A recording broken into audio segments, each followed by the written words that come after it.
What's going on, everybody? Welcome to week 5, episode 5 of the Screening Room podcast. Listen, we got a big show for y'all this week. There's been a lot of breaking news dropping, specifically this weekend. Stuff that's not even on the schedule, we're going to get into a little bit. But we are going to be talking about Stranger Things Season 5. Their trailer finally dropped. The Zelda cast has just been announced. Of course, I Know What You Did Last Summer? Yeah, I saw that, and we're going to talk a little bit about that as well. All that and more on the Screening Room podcast. It's time to talk about it. Let's go.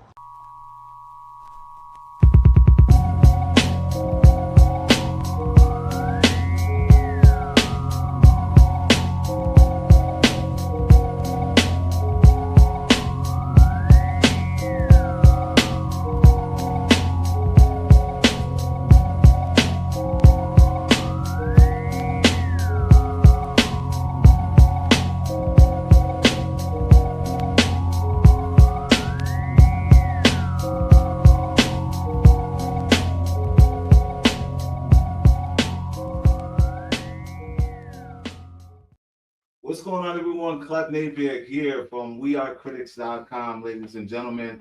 Welcome to week 5, episode 5. We are back. It's hard to believe that it's still rolling. And I feel like it's just getting better and better. We got the audio going right. You know what I'm saying? The lighting is looking right. We got Almega in the background. I'm feeling really good about this episode today. I don't know what it is. And then we got an upcoming week that's going to be phenomenal. But we're going to get into all of that. But first, let me introduce my compadre here. You know he's always here with me. Mr. Miguel Miggs is in the building. Hey, we're back. Week 5, you said? Week 5. We're still doing it. We're looking forward to week 100. We're doing this all the time. And I hope you guys meet us here every week so we can keep doing this with y'all. Yeah, and so that you can keep up with us and stay with us every week, make sure you guys are following the links below. Follow us on WeAreCritics.com where we're doing news daily, weekly, monthly. We're just always dropping the latest news and movies, television, pop culture, anything that's happening specifically out there. The good stuff, not the TMZ. We don't care who they're dating. We don't care about all the, all the court dates and everything. Right. Yeah, there's a lot of those out there these days, so we don't care about none of that stuff. But make sure you guys are following us on WeAreCritics.com or on Instagram at WeAreCritics. YouTube, of course, CritiXtv, where this is streaming live right now, or you can watch us on Facebook, like Critics. We everywhere. Team Critics, if you was using the URL. We everywhere. Share that link so you can bring your friends to come and watch together. And of course, in the background, we got the voice of God, Mr. Way by himself. Al Mega's in the building with us. Huepa, mi gente, ¿qué pasa? Yeah, we got him mic'd up today, for sure. Shout out to Jelly. She couldn't be here with us. She's doing the family thing once again, but she will be back next week, I believe. She said she'd be back, so shout out to her as well. I also want to give a shout out to a friend of mine who recently lost a loved one. She lost her mom not too long ago, and I know that they're doing like a remembrance of her today, and I couldn't be there for, there's busy reasons, and I feel bad that I couldn't be there, so I want to give them a shout out. They know who they are. I'm not going to drop their names. So anybody that knows me and knows who I'm talking about, they'll know. So shout out to them and all the love. And I hope that everybody is healing just well with the family and all. But without further ado, we got a lot of things to get into. But first, before we get into all of that stuff, let's talk about the box office tally right now, because the movie theaters are movie theatering. People are coming out. It's the summertime, man. Yeah, it is summertime blockbuster time, and there are a lot of good numbers. Some numbers could be better, but for the most part, I'm okay with the stuff that's coming out over there. I don't know how you feel about this mix, but let's see what we got. So of course, Superman #1. We knew that. Yeah, we knew that.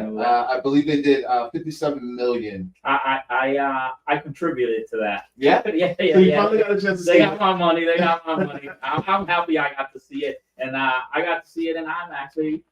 Oh, you saw that. IMAX 3D. You know how we do it. IMAX in 3D. You know how we do it. So real quick, what did you think? Real quick. Oh, amazing flick. Solid. Start of the new DCU. Mm-hmm. I'm very happy that it broke down this way, and I'm happy with what we saw, what we got. I'm looking forward to more. Yeah, man. Like it's just I'm glad James Gunn did his thing. And, Really? And this is gonna open the doors for new. Like the possibilities are endless now. So in contrast to what we know and what we got, you're just fine. You're okay. There's no but. There's no big buts. No. I know people had some complaints about some of the changes he did. But that's not even a thing, bro. Like it's okay. Like these are creatives. These are creatives. Like what are you expecting them to just rehash the same old story for 100 years? Nah, man, remix it a little bit. I'm cool with that. Yeah. I hear what you're saying, and I'm with you too. I'm completely on board with what James Gunn is doing. If it was anybody, as long as it wasn't the same old, and we're getting a different iteration, it's still entertaining and it's still fun, I'm all for it. Mm-hmm. Right behind Superman, of course, we got Jurassic World Rebirth, which I'm surprised it's still kicking alive. Yeah. It only had like a 42% drop since the week before that. Superman had a 54% drop, which we knew that was going to happen. I feel like dinosaurs are very family friendly. I mean, like I guess so. Yeah, it'd be a nice movie to watch with your whole fam. So I can see why this movie still. I saw it. Yeah, I'm not planning on seeing it till it gets to my house. So I'm probably. And even then, probably not. I mean, not on purpose. Yeah. Yeah, I'm just kind of checked out of that franchise. Like, I get it; it's a big deal, and everybody. It's like conversation. It's like if you're in this industry, it's a movie that you should have seen. Right. It's like Godfather. You know what I mean? It's like that kind of franchise. But I'm never gonna purposely just go out of my way to. I know it'll come across me, and I'll sit through it. Mm-hmm. But I'm never gonna be like I'm gonna block out time in my day to put that movie on. Yeah, no. Once this gets to streaming and I could, watch it from the comfort of my home, I don't have a problem. But that's blocking time out.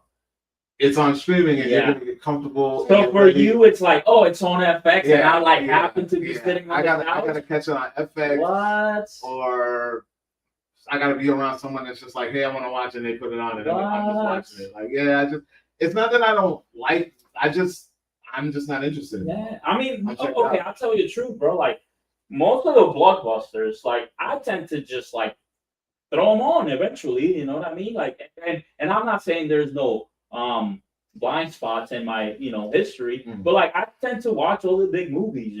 Yeah. They spend too much money on these flicks for me not to like give them the time to watch, right? Well, you're very generous. It's the least I can do. Because there are people out there who are just like assholes about it. They're like, I'm not spending my money on this or my time. Yeah.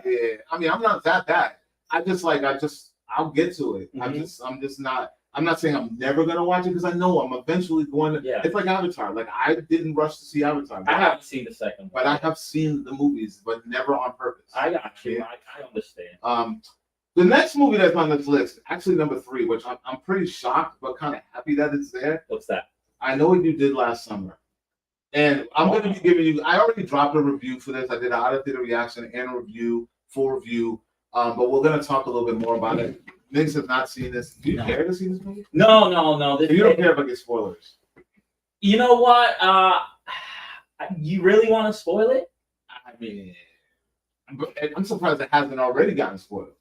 Yeah, no, don't spoil it. Don't spoil it. Because it's like, if it's doing well in the theaters, you know what I mean? Like, just turn it up. You don't have to sit. I'm saving it for last. Don't worry. I mean, nah, bro. Like, you don't need to spoil it. You don't want me to I don't want you to spoil it for me. Yeah. So say that. Because, like, I do like my horror flicks, and this is like one of the prominent ones. So I'm not going to the theater to watch it. I will say this: it surprised me. It surprised me a lot. I was very, very surprised. The trailer looks so corny to me, so I just couldn't sit there to watch.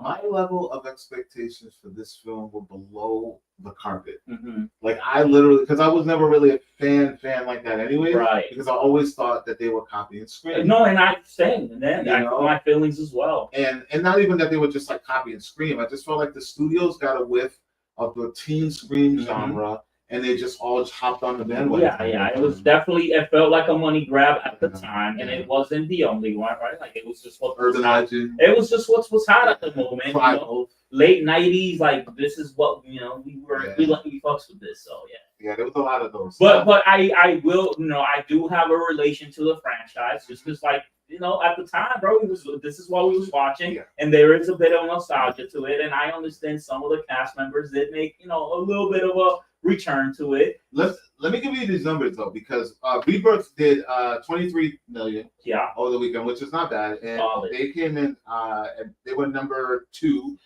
This is the 3rd week in a row, and it's still making millions. That's not bad.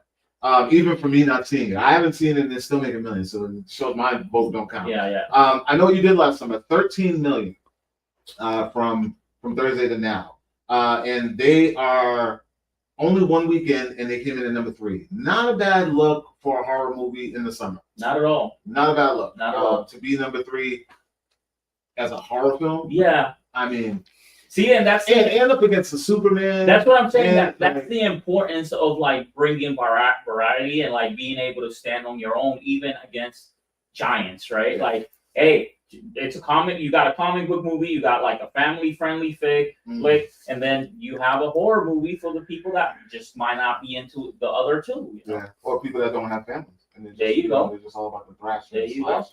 And then number 4, I'm not even going to get into number 5 because number 5 is a pretty older film. I think it's like 6 weeks in, which is F1. But number 4 might surprise you. Let's hear it. Smurfs. Hey, good for them. It's not a good movie though. I mean, good for them though. Like 11 million. Yeah. They did 11 million, which I'm kind of shocked. I think a Smurf movie should be making way more. Especially in the summertime. Why you think this franchise is that strong? Because I just don't see people clamoring for Smurfs. No, that's not what I mean. I just mean that it should have more interest, even curiosity. I feel like like it should just draw a little more curiosity as far as families are concerned. I mean, I know some people who actually went to go see it with their kids or want to go see it with their kids simply because it's like one of the only family movies in the theater. Yeah. If you think about it, it's the only one because Jurassic Park can get a little scary. It can. But yeah, it's strong. Is this fully animated or is there like live action sections like the previous Smurf movies? Yes. Okay. No, I get you answer the question. No, so it's both. Yeah. With no reason to be live action because there are no live action interactions. They just leave their world to go into the real world to find other Smurfs who just somehow happen to live in the real world with no interaction with real people. It's the weirdest thing, man. This movie, I get it. It's for kids. Yeah. And I'm not supposed to like it. I'm probably not supposed to come out of that like, oh my God, I had the time of my life. And then they have like this weird thing where like the adults sing, like Rihanna's in it. We know this Rihanna is a big style. She is the draw. And when she's singing for Smurfette, it's like it's Rihanna. Yeah. It's like the voice just doesn't match these cute little blue. Their voices are just too good. Yeah. It doesn't really make sense. Like, yeah, it struggles. I see kids who just don't know any better, really just kind of sitting through it. But I will say this: when I was in my screening, there was a lady with her children. She had like two or three kids with her, and one of her kids has to leave. Because they don't know this franchise, bro. Who is this for? You know, like when is this from? This is from the '80s, bro. Yeah, so it was kind of it's a nails on the wall kind of experience, nails on the chalkboard, I should say, kind of experience. But it's colorful. Well, shout out to them too for taking that 4th place this week. Yeah. Let's move on because we're not gonna get into the topics yet because it's been a crazy week, right? Normally we talk about the things that we're watching, things that we're gonna get into things that I'm watching when I talk about my reviews. Is there anything that you feel like needs to get out there that you're watching right now? Okay, yeah. So I already said Superman, so go ahead and watch Superman. You guys will like this movie. But last night I wasn't even planning on talking about this. I threw on a show just to like right before I went to bed. Something that I had seen the trailer for before, and it's actually from one of our favorite shows, MGM Plus. At the end of the last season, they had a trailer for a show called Earth Abides, right? Starring Alexander Ludwig. This is an MGM? MGM Plus show, and I was curious then. It's kind of like a Last Man on Earth scenario, you know, like big pandemic just wipes out most of the population, and it's just like how we rebuilt the world after that. I wasn't really planning on like watching this whole thing, but this thing is highly bingeable. Wow. Highly bingeable. I do recommend it. I haven't finished it yet, But yeah, if you're looking for like a post-apocalyptic, maybe drama, a little bit outside the box. Yeah, Earth Abides, man. It moves very, very fast, and that's one thing I really admire it for. Because it goes from like the pandemic to 20 years later within like a few episodes. Wow. Yeah, no, it's a great little show, and I wish more people were talking about it. Because if I didn't take a chance on this last night, I probably would have not watched this. Okay, Earth Abides. Earth Abides. Okay, how many episodes? 6 episodes. Oh, I'm like on episode 5 already, and I legit started it last night, bro. I don't even know how I did that, but it does go by that quick. Oh, Highly bingeable, bro. Like it just got me. half-hour episodes? No, they're like close to an hour. Oh. Yeah. Check it out for sure if you're curious. We'll check it out. There's a lot of things going on in the industry right now. Like normally we come in here and we have a fully structured show. Mm-hmm. We have our bullet points pointed out, what we want to talk about throughout the week. But somehow over the weekend, there's been crazy news dropping. One of the things that dropped over the weekend that I did not expect to hear, and you probably heard this through the grapevine, is CBS has canceled Stephen Colbert. Yo, I'm so glad you brought this up because I wasn't going to. Bro, for the longest, I thought that these type of shows, these late night shows, talk shows, are like untouchable. Me too. Yeah. I felt like they were like commercial. Yeah. I felt like they were paid by the following, like paid by the people who own them. Like Disney has Kimmel. Yeah. You know what I mean? Like there's always something to advertise, you know what I mean? And this is like the go-to for most of these celebrities, right? Disney also has Good Morning America. Bro, like I said, I thought these shows were untouchable. So when I saw that drop, I was a little like, whoa, this is a big shift. It's a little out of nowhere, and there's a lot of things that's kind of behind the scenes that I don't necessarily want to get into because it kind of gears towards political. And that's exactly what I've heard. And like, we don't talk that stuff. No, here. We're not. We this is not what we into. This is not. I don't even think we're versed enough to give you like solid opinions on these things. So what I do want to talk about is the change in the industry overall.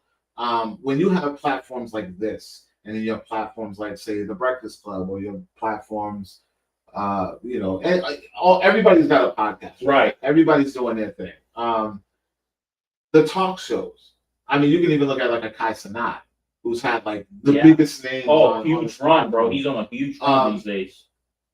Is the talk show stuck in a certain demographic? Is it necessary? Because when I watch them from a journalistic standpoint for research, right? And I'm only watching the clips. I'm only going on YouTube to see, okay, movies coming out, or we got an interview coming up. Let's see what they're talking about. What do they got going on? That kind of thing. Yeah, I'm not looking at it as though it's I got to tune in because it's Jimmy Fallon's latest episode. Yeah. CBS, for those who know, owned by Paramount. I'll make sure I make that clear because we were talking a lot of Disney.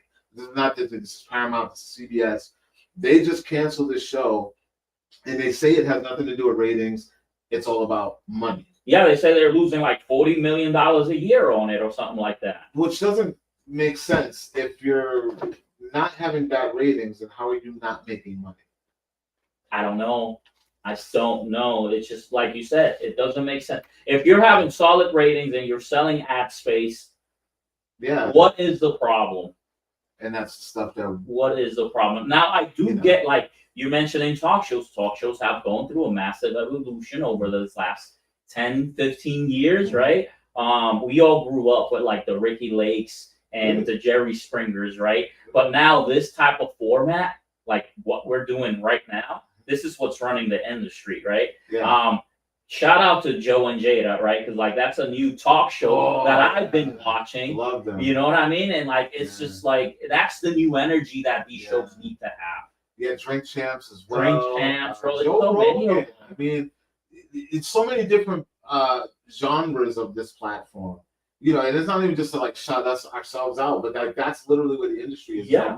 I mean, we saw this with cable dying, and like I said, most of the stuff, even all the way back to before Ellen left, I was only watching the highlights. Like I literally, a news outlet will put out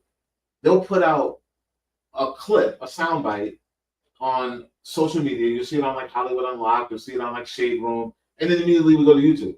Yeah. We're not going to the streaming service and putting on a full episode of a talk I'm not show. watching Jimmy Fallon to watch. And that's not even saying it's not bad, because you watch their monologues, you get a few laughs. You get a laugh every time. It's like watching Saturday Night Live. But we're even at the point now where we're catching Saturday Night Live in sound bites. We're not digesting the whole episode. No, whenever I catch anything from SNL, it's in YouTube. It's on YouTube, and it's just the whatever caught fire during that episode, right? Like whatever's going viral, that's what I'm looking for, right? I'm not sitting there to like watch the monologue and go through all the skits. Al, let me ask you this: as an OG in this industry, you've seen a lot of change. You've seen a lot of evolution, a lot of growth. Is the modern day night talk show now? Is it changing? Is it gone? Is it still valuable? In your opinion, what do you think? Like you said, it's for a certain demographic, and it's a much older demographic. Our parents, you know what I mean, and maybe a little bit above that, slightly, maybe add another 10 years to our age.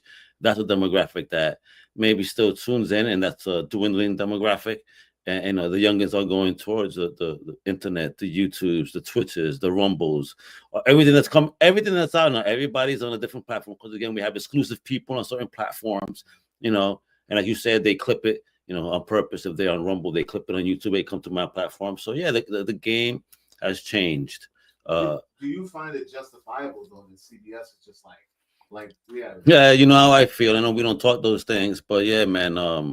I mean, even from the standpoint that you're saying, like, even if it's not, what we all know it really is, even if it's just for the industry where it's going, they're saying that, and he's still going to run through the year. He's just not renewing in May of 2026. So we're still going to get him for the rest of the year. But do you think that they're going to follow through?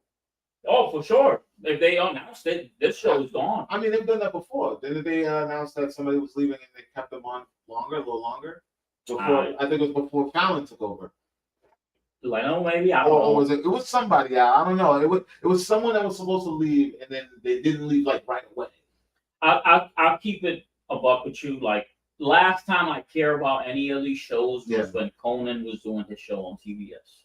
Yeah, Conan was good. Now he's in the podcast space. He's in the podcast space because he realized why am I even doing this? Like, look at the overhead to keep this thing running, right? Like instead I could just have friends in a room and we'll have some honest, genuine conversations.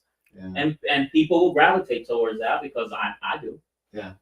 I just think that it's like I said, I never watched it all the time, but I think it's going to be missed. I think the format itself, if it goes anywhere, it's going to be really weird. Very, very weird. In my mind, I'm just having trouble figuring out what comes next. Because this, like, on these network channels, late night shows are a staple. Yeah. Like what runs after the news? No, legit. You guys tell me what runs after the news if it's not these shows. Let's bring back late night theater. Late night, like Kung Fu theater? Yes, sir. Kung Fu horror theater. Bring back those classics at midnight, unedited, for that next generation. Let's do that. Could you guys see a Joe Rogan or a Kai Cenat late night? Could we see that? Or does it stay on the internet? No, they're too controversial and too what's controversial now?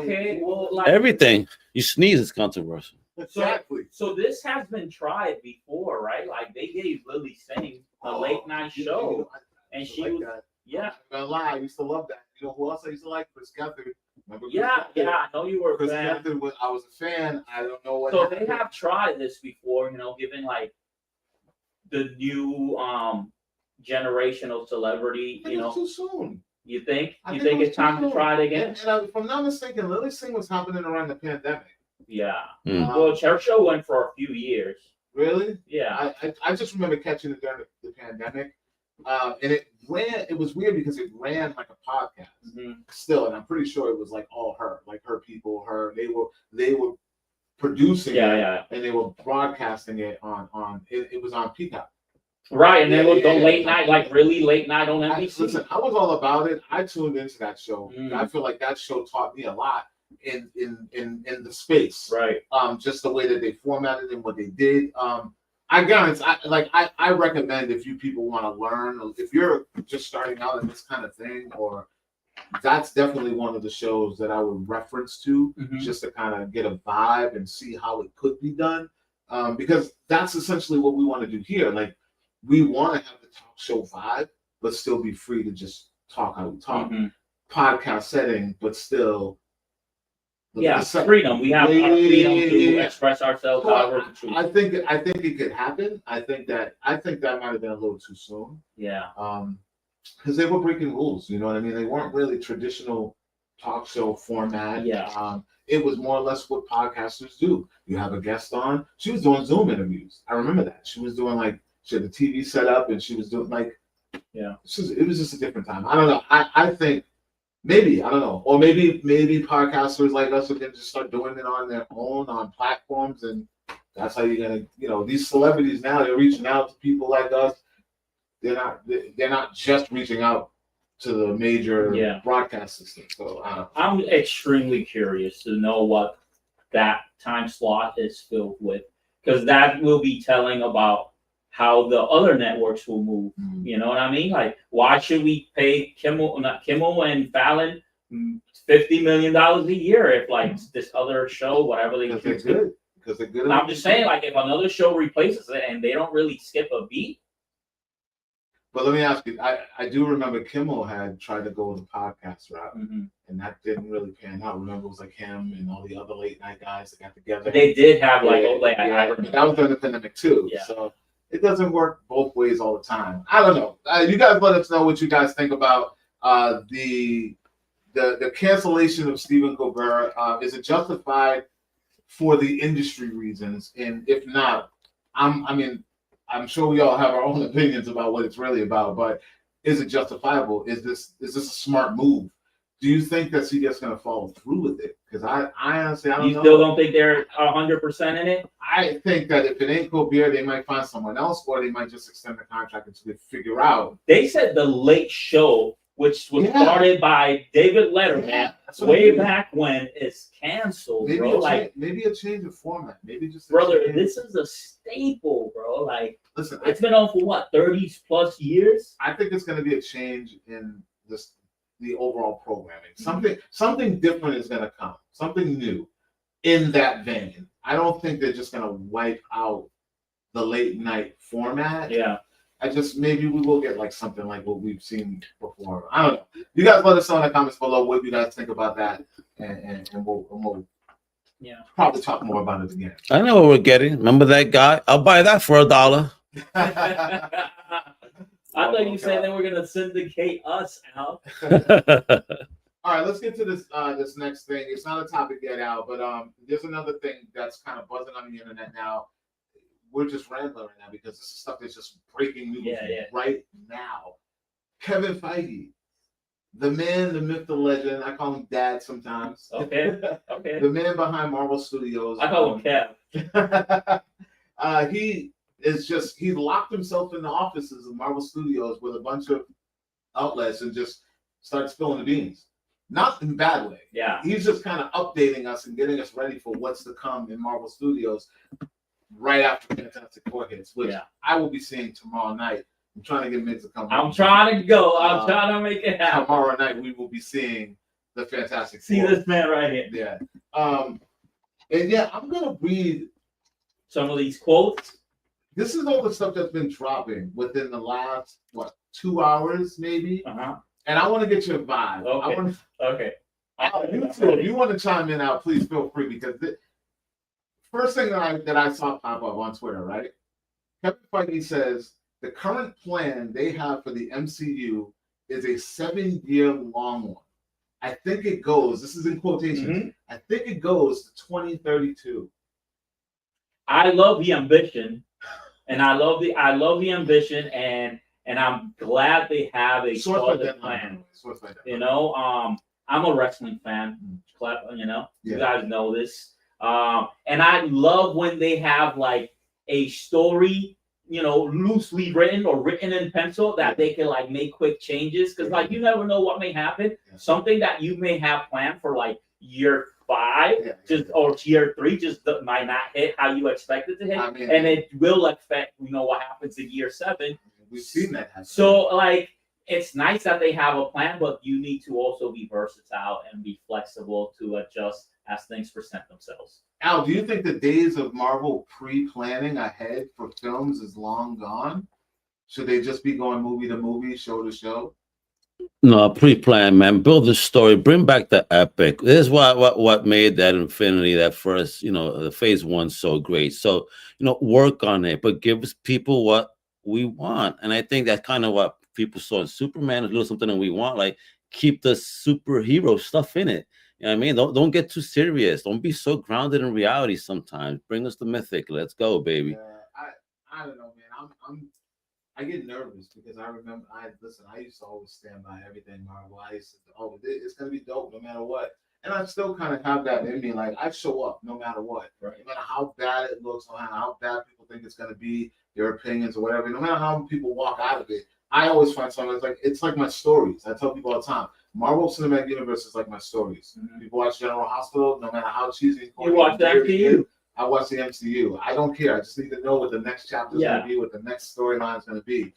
So I'm in it regardless. But I think they're kind of, that's a 7-year plan ahead now. Yeah. I'm nervous for that. Brother, they need to lock down some contracts. So I understand. And like, these things are no small feat, right? Like putting together a multi-million-dollar franchise, right? And like building these movies, hiring directors, rounding out the cast, getting costumes together. Yeah. These things take time. Like, these movies go into pre-production sometimes for years before they hit the, let's go onto the set. You know what I'm saying? And I also think in this, though, because again, 7-year plan makes us hit it, right? You got to.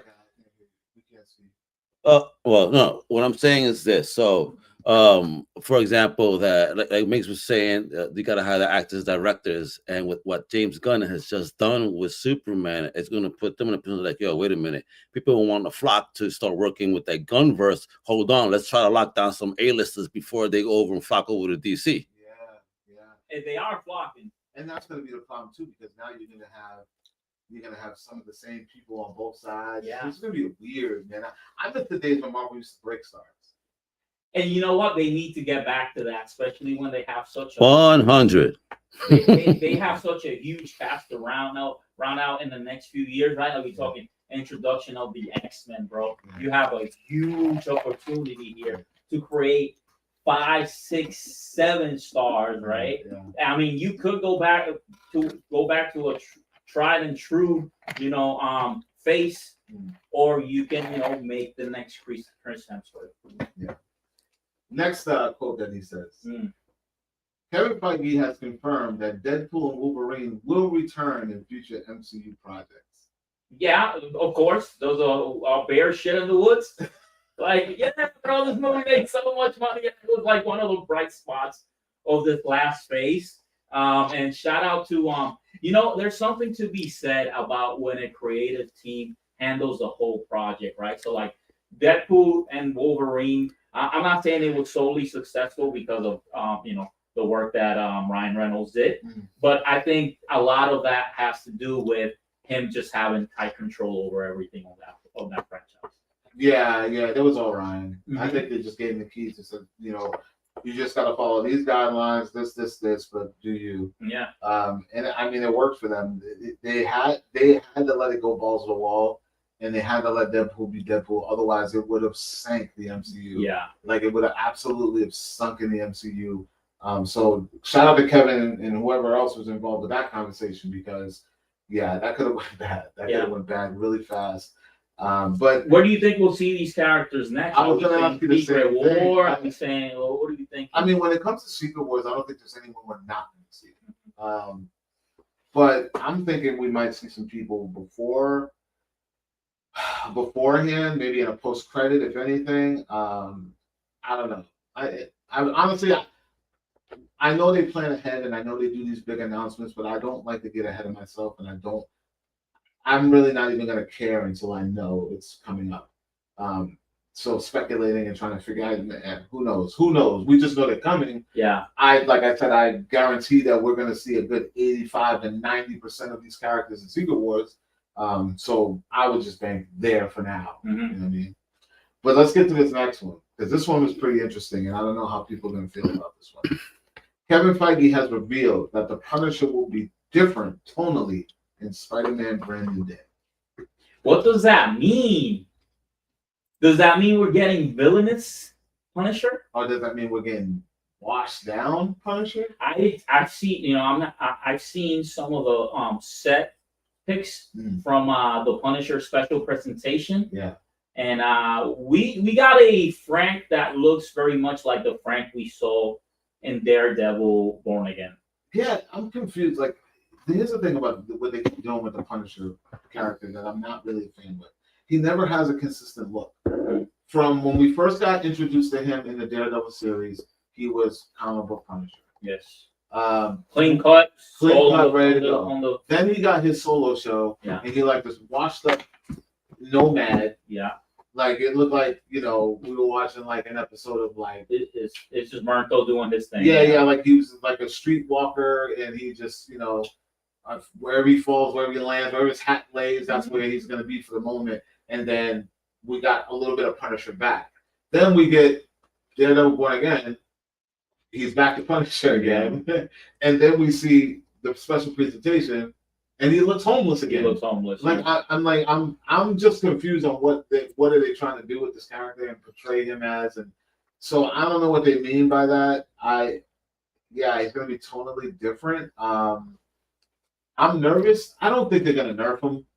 For Spider-Man, they will for sure. You think? Yeah, bro. Like how? Like what? You think you're gonna have them? Shooting rocket launchers in the middle of the city? That's not gonna happen. Here's what I don't think they're gonna steer away from that. Because one, we're getting a much older Peter Parker. He's not a kid anymore. He's an adult who lives on his own. We're gonna get a darker Peter Parker. Not darker in a way where he's gonna be murdering people, but we're gonna get a darker feel film. More straight shot, you know what I mean? More, but so I don't think he's going to be shooting people in the head, but I don't think he's going to be a Boy Scout either. You know what I mean? Right. I don't know. What do you think about that now? You think Punisher is going to be nerfed when they say tonally, or you think it's going to be? It's Marvel, it's Disney, and that type of language is very scary when you use a character like Punisher with today's environment. When you think about that, and then they use that language, it makes me. He's gonna be wearing an apron and baking cookies. Yeah, you remember in Agents of S.H.I.E.L.D. how whenever they use guns, it was icers. We're bringing back the icers. Man, listen, I'm not looking at Punisher shooting nobody with an icer. I'm just saying, bro. I don't think this man's gonna be in there rolling with our armory. He's gonna have rubber band guns, rubber bullets. Yeah, bro. I just don't I just don't see it. He may have a scene or two where because you need to establish that, right? Because it is a Punisher, but I just don't see them rolling the whole movie with a merciless Frank. All right, so here's why I don't think so. One, you just did Deadpool movie. Two, you just did Daredevil Born Again. Three, then why put him in the movie if you're gonna not give the fans what they want? It's because what it means to the franchise itself, what it means to the Punisher character. Yeah, so then go a different route, because you know that everyone showing up is expecting to see that Punisher. No. We're expecting to see. That's us. That's us, the hardcores, bro. At this stage in the Punisher's lore, everyone that knows the Punisher and knows John Bernthal as Punisher is expecting to see that Punisher. I understand that, but not everyone's familiar how we said when the news first broke, he was an OG Spider-Man villain. You know what I mean? No one, a lot of people don't know that, and a lot of people don't care. But he's a villain in a lot of storylines. You know what I mean? But it's not to the level that he was in his first appearance. Okay. Right? He was introduced as a villain, dude in a dark suit with a skull on his, you know what I mean? that's a villain all day. Okay. With time, you know, he became the anti-hero we love, but it wasn't that always. Okay, right? so let's speculate a storyline, right? He's getting a special presentation. Mm-hmm. Will he work for Kingpin? No, this man's hunting Kingpin. I mean, we know that now. Yeah, But there's different rules being played in New York. yeah. I don't know what the story. Al, please, you look like you have something to say. Please. No, man, cause I'm with Clap here. That's kind of how it happens. Frank is a gun for hire. Yeah. I don't like that you use the term villain. Again, he's just the guy that gets paid. He's like another Deathstroke. He's not really a bad guy, bro. He's a villain for hire, if you want to call him that, you know. But I don't think he's a villain. He's just somebody. Hey, you know, I'm a mercenary. I get paid for what I do. I gotta do what I gotta do. And again, if the price is right, and you're talking about he looking homeless, well, what if maybe in that, yo, I need some money, and you know, Mr. Fisk is, you know, willing to pay up whatever it costs to have homie do what he gotta do. They're probably going to manipulate Frank. That's the one thing in the most major stories they do. Right. They manipulate his emotion. So you never know what type of Frank we're gonna get. That's what I'm saying. Because now with Fisk being the mayor and there's different rules for vigilantes and all that stuff going on, I'm thinking, you know, maybe that might lead in. Like, there's a reason why he's going to be gunning for Spider-Man. That's just where my mind is at right now. I'm curious to see where it goes. Him working for Kingpin, I just don't see it because, like, the last we saw, he took out his whole task force. Yeah. So I don't know. I think Frank will take out anyone. Yeah, he would. But like I'm saying, Al, you mentioned that he's like a mercenary because he is. The character essentially is. Well, that's not what we've gotten in the MCU. Not in the MCU, no. A hard justice guy, you know.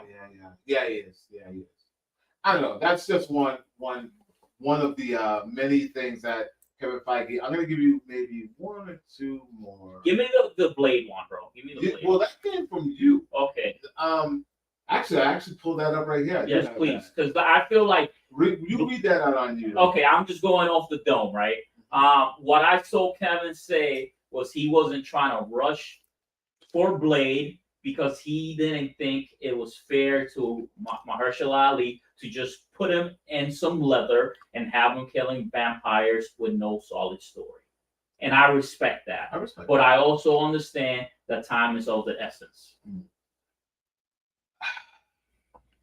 I'm tapped out of this whole Blade thing at this point. There's only been one Blade. There's only ever going to be one Blade. Well, that's where you at with it. And I'm only tapped out because it's like we don't even really know what we were getting in the first place. So it's like, what is it in this? You know, it's like if there were like posters or teasers or cast announcements outside of Mahershala, then maybe you could be like, oh man, that was gonna be dope. We didn't even have a director. Right. You know what I mean? So it's like it's hard to be sad about something that was never fully developed. It's just an idea. It's just like, yeah, we talked about it. We want to see this character, man. Yeah. I don't know if I want to see this character because I don't know which version of Blade I'm getting. So it's like, okay, cool. It sounds good on paper. It sounds good on paper. Trust me, it sounds good. But I don't miss anything yet because there's nothing tangible. What do you gotta say, Al? We're gonna get him a Midnight Suns. Come on now. Of course. And I mean, and so I think so. We're gonna get that '90s Blade from that era. I think that's what they're going for. Not the '70s Blade. No, we're going for that '90s hardcore Midnight Suns Blade. Because they were going to do that in 1970s. I heard that much because Ruth Carter was doing clothing, and a lot of her clothing went to Sinners. Okay. Because they were going to do that retro 30s type of Blade. But yeah, Midnight Suns, I'm okay with. I'm okay with that. I love me an ensemble. And then I love me an ensemble. So yeah, I just don't like you. When you hire somebody like Mahershala, you don't want to not make them the focus, right? At least that's how I feel about it. But then you're gonna bring in Ghost Rider. You're gonna bring back Mephisto. I'm down. They're gonna bring back Mephisto. I'm down. Maybe a little Doctor Strange. Introduce Blackheart. Oh my God, Mephisto's son. Here's the thing, though. They did introduce Blackheart. People forget she's in Agatha all along. Yeah. That was what's her face's character? You gotta help me out here. Aubrey Plaza. Okay, that. She called herself Blackheart in that show. Okay. So I don't know if they're gonna change that or whatever, but sounds like they're doing another Thunderbolts of the Mystic. I'm down. Like I said, I love me an ensemble. Yeah. They tend to shine. You know, everybody tends to shine. I love me the Thunderbolts. So yeah. Thunderbolts is good. You know. So here's the last one, which we've heard this, but I don't know how much weight this holds. Speaking of Thunderbolts, yes, sir. The director of Thunderbolts has been confirmed by Kevin Feige to be directing the X-Men movie. X gonna give it to you. So I mean, I like Thunderbolts. I thought it was done well. Yeah, I thought so too. And his name is Jake Schreier, by the way. Yeah. Schreier or whatever. One of the two. I don't want to butcher the guy's name, but yeah, he directed Thunderbolts, and now he's going to be helming the X-Men film when that happens, when it comes. And he also said that they're going to be introducing characters leading up to Secret Wars. Mm-hmm. So they'll be showing up in different MCU projects leading up to Secret Wars.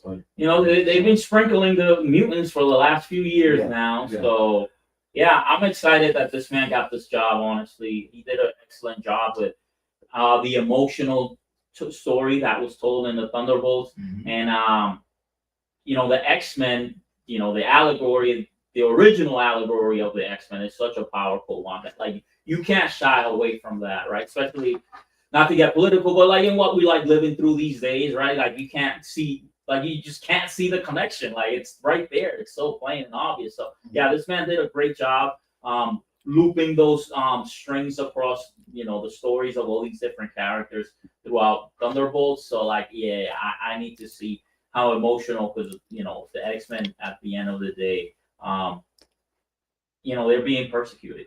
Yeah.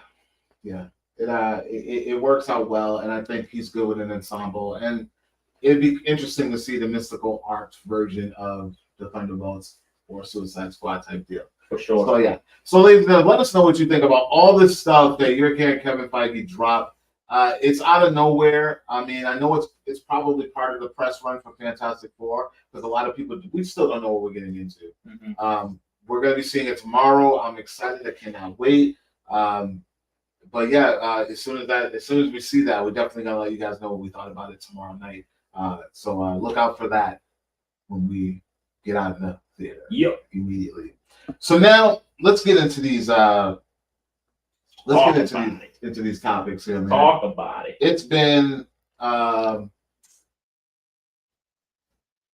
it's been real crazy the way that movies are being marketed these days. Mm-hmm. One. Especially the blockbusters. And nowadays, the directors are bigger than some of the stars. One in particular that we're talking about is Christopher Nolan. For sure. All right. Christopher Nolan has been working on this film, The Odyssey, for quite some time. And we've talked about this cast. Yeah. It is stacked, brother. Like when we're talking, we've got Tom Holland in this, we've got John Bernthal, we're talking about, we've got Matt Damon who's going to be in this. Who else is in this thing? It's ridiculous. Yeah. So, Zendaya's in it, bro. It's just another Oppenheimer. Like if you think of a major star, most likely there is just. Yeah. So there's a lot of hype on this movie. Mm-hmm. Very classic story. So Warner Brothers has decided to not only push this movie, they're pushing this movie a year in advance. Yeah. This movie doesn't come out until next July, and they're already pushing ticket sales for this thing. And not only have they been pushing it in all these theaters that you guys can see here. In IMAX, by the way, true IMAX. These are all the theaters that are true IMAX. They all sold out. Yeah, man. A year in advance. He makes epic movies made for IMAX. So, like, if you have the pleasure of seeing a film like Tenet, which I know is not people's favorite or from his work, but like if you have the pleasure of seeing Oppenheimer or Interstellar and IMAX, like you understand why you need to go, buy these tickets. Yeah. It is a special occasion, especially if you rock with movies the way we rock with movies. So let me ask you this though. Why do you think, because listen, we're in a practical world. Mm-hmm. There's not many theaters that you can't go to and just buy a ticket when a movie comes out. Right. Even the most popular movies, they usually open screens the day of. Uh-huh. It'll sell out-ish And then Friday comes, Thursday comes, they've added another screen. They've added 2 screens. You can buy a ticket the same day. Why do you think this movie is sold out a year in advance? Yeah. I mean, Nolan does have his diehard fans, right? Like, it's the run he's been on, bro. Like, I don't think there's another director like him out right now at the moment, right? He built and built and built, and right now he's just massive, bro. Like, yeah, he is the biggest director of our time. I think, because like that baton has been passed around a few times, like when I was a child, it was all about Spielberg. Still is about Spielberg. Yeah, well, not to the extent, like, bro, like if Nolan puts out a flick, this is everybody, right? Like, cross, like, I don't care what you like, what genres you're into, you're watching a Christopher Nolan. That's true. That's true. And this is as epic as it's get, right? Like, shit, the cats, bro. How do you think this resonates though with like moviegoers? Do you think this here builds hype? Do you think just off of this, are you like more excited to see this movie? Or were you just yeah. I'm not the one to ask this question too, because I was already like because like you said, the director sold this movie for me personally, right? Like, I didn't care who he hired to for the performances, right? But the fact that this is already sold out a year in advance, it does build a little bit of hype in me, because it's like, whoa. Like, how many weeks am I going to have to wait to go see this in IMAX? And I believe it's the early screening, because you know how like they do Thursday night? Mm-hmm. I believe it's the Thursday before the Friday. Yeah. So this is not like the opening day screening. This is a Thursday night screening. I'm listen, hats off. I am impressed. This is how you build hype. Yeah. It doesn't just happen all at once, right? Like, you gotta like drop these little things that you get that snowball rolling, right? Do you see this happening in the future? Like, more movies doing that? Or you think this is only exclusive for like a Nolan? Can Marvel do this? Can they do this for Doomsday?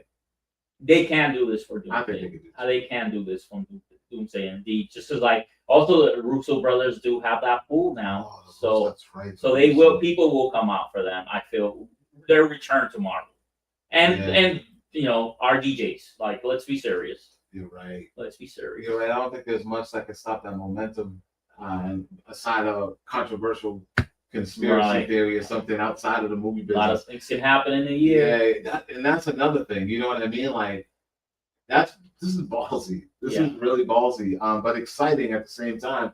I kind of almost wish I got tickets, even if I didn't show up. Just to say you got them. Look, I got them. Yeah. Have we checked eBay?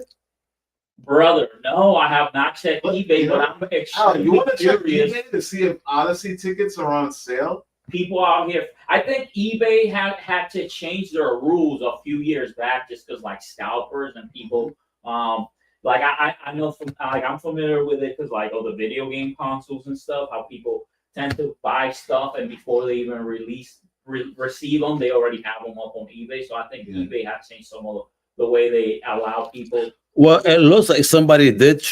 It looks like somebody did attempt. There was a listing for AMC Lincoln Square, and it was for $400, but eBay removed it. Yeah, I think eBay removes them now. Yeah. But they said $400 in stock, because you can still see the listing on Google, even though it got removed. So when you click it, you can't go to eBay anymore, but you can read it.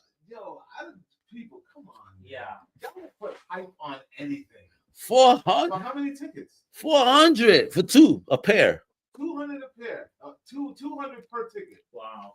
Y'all put hype on anything, man. I guess I mean, maybe if I was balling like that, but I just don't see it. Like, bro, you're gonna be able to see the movie regardless. Yeah. The movie. You see it the next day. Listen, this is why I never understood, right?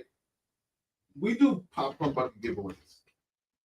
Clearly, just for the love of the culture and just for the movies, just for the experience, for the hype, for everything. I saw people selling this bucket before it came out, still to this day, for $120. Was there any buyers? What's up? We actually, somebody successfully sold the pair on eBay before getting caught. Yeah. I mean, they didn't get caught because it sold. So a pair, the highest that has sold on eBay, July 19th, Was $349 for the pair. Wow, yesterday. $349 for a pair of tickets that you can buy when the movie comes out. Yeah. Hardcore, brother. Hardcore. You know, I'm glad this is happening, honestly. It's like this will build hype for this movie. This movie's going to be epic, not just because it's just an epic poem, but it's like, I'm glad, bro. Like, we need theaters to have a gimmick. And if this is it, this is it. And it's not going to be a I don't want the movie theater experience to turn into concert going or sports. You know what I mean? Like, dude, I wanted to go to WrestleMania. Yeah. Oh no, don't even. Listen, I remember going to WrestleMania as a kid. Yeah. And listen, I could have pulled the trigger, but I was not going to pay what they were asking for. Oh, to go to. Can I tell you what? Like tickets, like there's like, you know, they got SummerSlam coming up in New Jersey at the stadium there, the football stadium. Yeah. Brother, I think they're selling like bowl tickets, like lower bowl, or like, and you don't even get to pick. It's kind of like you just like you buy a package. Oh yeah, they put you wherever. Brother, it's like $7,000 for 2 tickets. Dude, WrestleMania tickets in the floor section, not even the front row. 14,000. 15K. Yeah, I don't. 15K, and you were in like who's buying this? I don't know. Like you were like I don't know. Like and like I would, you know, I go see shows whenever they come to town, but lately I can't. Not because I can't afford it. Yeah. Just because the principle, I'm just like, I can't. I'm not doing that. Like this is crazy. I will kick back and put Peacock on gracefully. Yeah. No, like it's like I said, it's not even because I got the money. I'm not gonna do that, bro. Like what are we doing? Yeah, it's insane, man. But yeah, no. As I'm saying about the popcorn buckets, it's like, yeah, the bucket's already $80, and a lot of people don't want to buy it. I'm laughing because like I picture myself having this conversation with you a year from now. Like, Clep, I can't get tickets for IMAX. They're being resold on eBay at 4 times the cost. What are we doing? That's why you get the press screening. Yeah. You don't have to worry about that. Yeah, so I don't know. Guys, let me know. Are you that hyped for Odyssey that you would have bought your tickets a year in advance? Would you buy that for any movie? And if so, what movie would get you to buy your tickets a year in advance just so you knew you were secure to get into it? I personally would do it for Marvel. Yeah. I would do it for Marvel. Just cause. Just to secure the back. bag. I'd be paying like $400 for no ticket. I would go to the website and buy my $20 ticket and just be like, all right, because I do that anyways. Like a lot of times we get the press screening, and I'll still go buy a ticket for the fan screening. Yeah. Just because I know I want to see it more than once, and I want to see it with fans. So I'll watch the Monday, and then I like this one. If it wasn't San Diego Comic-Con, I would be seeing this movie again this week. But I gotta wait till I get back. So unless I got downtime, and I can go see it while catch it over there. Yeah. But yeah, ladies, let us know what you guys think about this year in advance thing on the Odyssey, and we'll talk about it then. So, some more good news coming out. Let's hear it. Yeah, man, it's been a really cool week. There's been a movie that was announced a little while ago, a live action adaptation of a very fan favorite franchise or property, I should say. Okay. The Legend of Zelda. Yeah. It is. It's on its way. It is on its way, indeed. And right off the back of Nintendo, they did the thing with Mario. Yeah. They went animation with that. They said for this one here, which I've always said, if you guys can do a Lord of the Rings, this movie should have been done like 20 years ago. Like, I think they were just wanted to do it right. No, I hear that. But how long ago was it that we got Lord of the Rings? Oh, bro, what? That movie's like early 2000s? Exactly. So if we could have gotten that, we should have been. Yeah. You know what I mean? But I'm glad they waited. I'm glad they let it simmer, let it cook a little bit, even with the Mario. Because the first Mario, God, Lord. Exactly. And I think that's what just turned Nintendo off of making these movies into like any type of making these movies period, right? Yeah. Whether animation or live action. Yeah. They just didn't want to touch they didn't believe. I don't think they themselves believe their franchises can translate. Which is crazy because they're like one of the popular games. Mario, Zelda. Dude, I remember eating the Mario Brothers Zelda cereal. Oh yeah, no. Listen, at the end of the day, I know that this is a movies and TV show podcast, but video games is the biggest industry in entertainment these days. Don't get it twisted. It is. It just it makes more money, period. And I believe that because listen, I haven't played a Zelda game since Nintendo 64. Right. But yet it's still known. Mario has been through generations. Mhm. Like your kids, everybody knows Mario. It's like Santa Claus. Right. Like everybody knows Mario. They do. And they don't know our version of Mario. They know No. their version of Mario. And when you're talking about Nintendo, you think Mario and Zelda. True. I don't really. DK. Yeah. And Mario and Zelda. Mario and Zelda. You know what I mean? I Like, give you that. so we just got an announcement that we got our cast, our leads, our two leads. One I know, one I don't know. And we're talking about Benjamin Evan Answorth, the gentleman here. He's going to be playing Link. Yeah. I know him from Son of a Critch. I don't know him, period. I don't know if you ever, so you've never seen that Never show. seen Son of a So that show is based on a Canadian comedian. It's basically like a self-narrated comedy. Everybody loves Chris. Everybody hates Chris. Yeah, in that vein. Very dry, played straight, but very humorous. Very fun, actually, because I ended up watching I binged like 2 seasons. There's 3 seasons total, I believe, and I binged like two of the seasons. Very funny show. And he plays the main character as a kid. So that's where I know him from. I don't know him outside of anything else, but I heard he's done other stuff. The female lead, I don't really know her, but I hear that she's from stage in UK. And her name is Bo Bragson.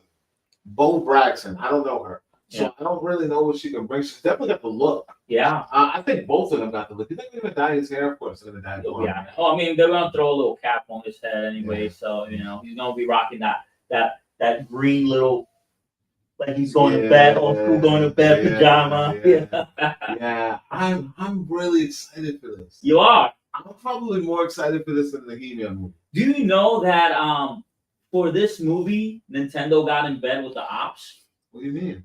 Like this is produced by Sony Pictures. Really? Yeah. This is Sony Pictures and Nintendo coming together to produce this. Now, why did they go to Sony? Okay, so I know a little bit about this. Okay, no, well, Sony in the last few years, they've been emphasizing moving their franchises to TV and movies, and they've been very, very successful with projects like Twisted Metal on Peacock. We got Until Dawn recently. It's a horror movie that it's pretty good actually. And Uncharted, and of course the biggest one, Last of Us on HBO, right? So they have been extremely successful. Oh, how can I forget Gran Turismo? Like they've been really good, and they have a lot of other stuff in the works. Yeah. So I feel like Nintendo saw the potential. Like, you know what? Like, let's go with somebody who's has done it. Okay. So yeah, they got in bed with the ops, and I have high hopes for this movie. Yeah, no, I do too. I mean, listen, nowadays it's all about being true to the fandom, and people are really taking that seriously. It's not like the 90s or early 2000s where a lot of these studios were just taking the liberties of recreating things the way that they want to, and it just failed. Now they're actually going back to the lore. They're getting people involved who understand the characters and where they should go. I'm super excited for this. I'm telling you right now. Even after what I saw, and I know it's totally different. We're talking about Amazon versus this. When I saw the He-Man thing, and I saw what they were doing, I'm so like I know you've been hyping He-Man, and I've not seen much from it. Yeah. But I'm foaming at the mouth, bro. Like I'm waiting.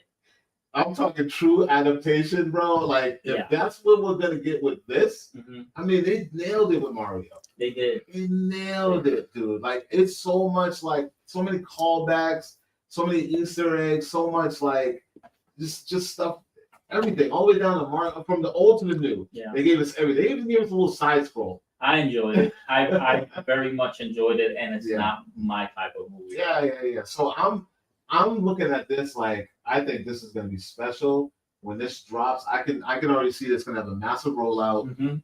There might even be a new game in sync. Yeah, I mean they've been doing their thing for the last few years with Breath of the Wild, Tears of the Kingdom. Yeah. These are massive games. Now let me ask you this: do you think that they're going to give us storylines from what we played, or you think they're going to go a different route?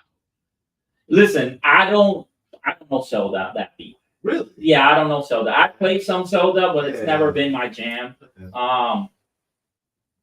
But as far as I know, what is the story of Zelda? I don't know, bro. I mean, it's What is the story of Zelda? it's very. I know Zelda. I know Link. I know she's the princess. I know he's like very their damsel warrior. in distress. Yeah. That kind of thing. Ganon. Yeah, that's the main bad Ganon guy. wants to get the Triforces, put them together, and become all powerful, and she ends up going missing. So yeah, they'll do that. Yeah. That's the story. Yeah, They'll do that. I mean, they did the same thing in Mario. They Mhm. blended a few storylines in it. You know, they put Mario Kart, they put the OG storyline. Damn, bro. They did Donkey Kong storyline. That song just came to my head. Which one? Peaches.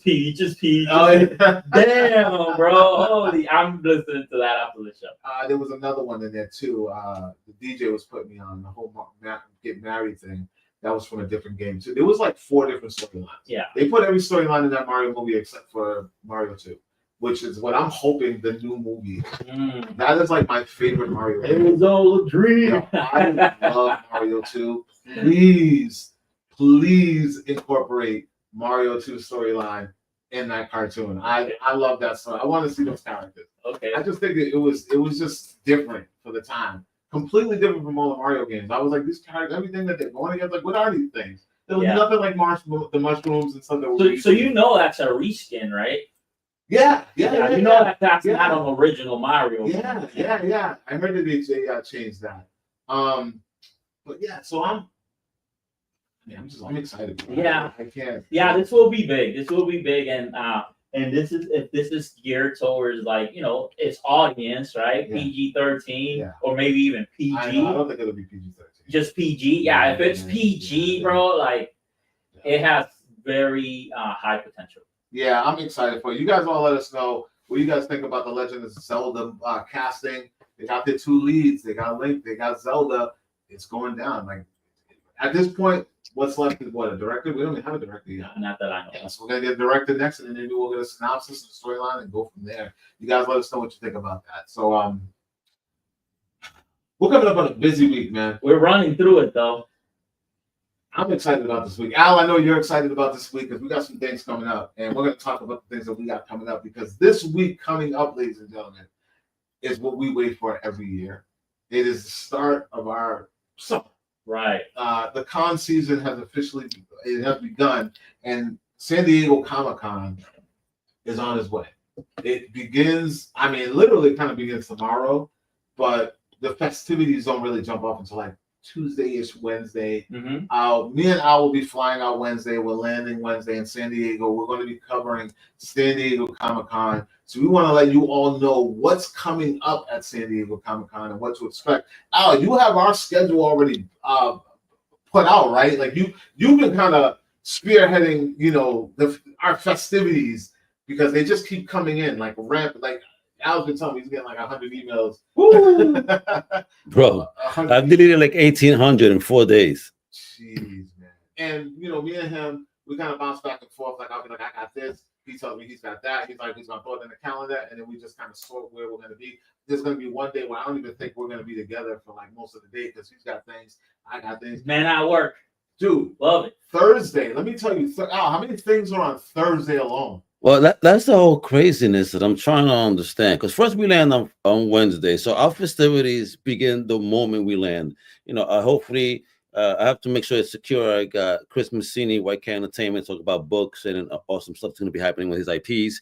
But then, you know, party time, baby. We got some Super 7. We got McFarlane party, preview night party. So hopefully we get some access to some of those exclusive goodies. So right? That McFarlane party you're telling me, that's a Super 7 mashup, right? No. Super 7 is one and McFarlane is another. We're busy. That's day one. That's as soon as we land. That's preview night, and as soon as we land, like we just go to the telly and we're running to the show. I can't keep up. Like, thank God I have Al, because like I confirm, I reply, I put it down, I write it down. Al likes to put it in the calendar. Mm-hmm. So it's I don't pretty play much the same stuff.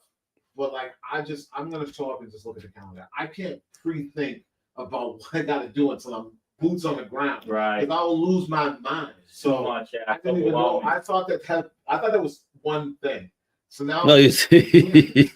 you know there was 3 completely different things. First world Yeah. problems, Clef. That's I didn't amazing. know. I had no idea that was 3 different things. At least I thought the Super 7 and McFarlane thing was one thing.